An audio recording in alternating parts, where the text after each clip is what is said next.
নমস্কার বন্ধুরা, আশা করি খুব খুব ভালো আছেন।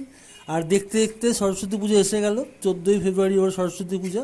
তো সব জায়গার প্রস্তুতি তুঙ্গে। এখন মূর্তি নির্মাণ শিল্পীরা ব্যস্ত আছে তাদের প্রতিমা নির্মাণে। তা আমি চলে এসেছি ডিব্রুগড়ের অসিতনগরে। এখানে যে শিল্পী আছেন খুব সুন্দর সুন্দর প্রতিমা নির্মাণ করেছেন।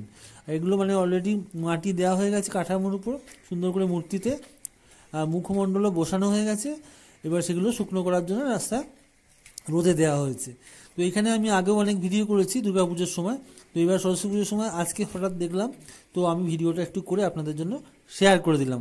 আশা করি আপনাদের খুব ভালো লাগবে আর পুজো পুজো আমেজটা মনের মধ্যে চলে আসবে। সরস্বতী পুজো সবার কাছেই একটা খুব প্রিয় এবং খুব এনজয়েবল।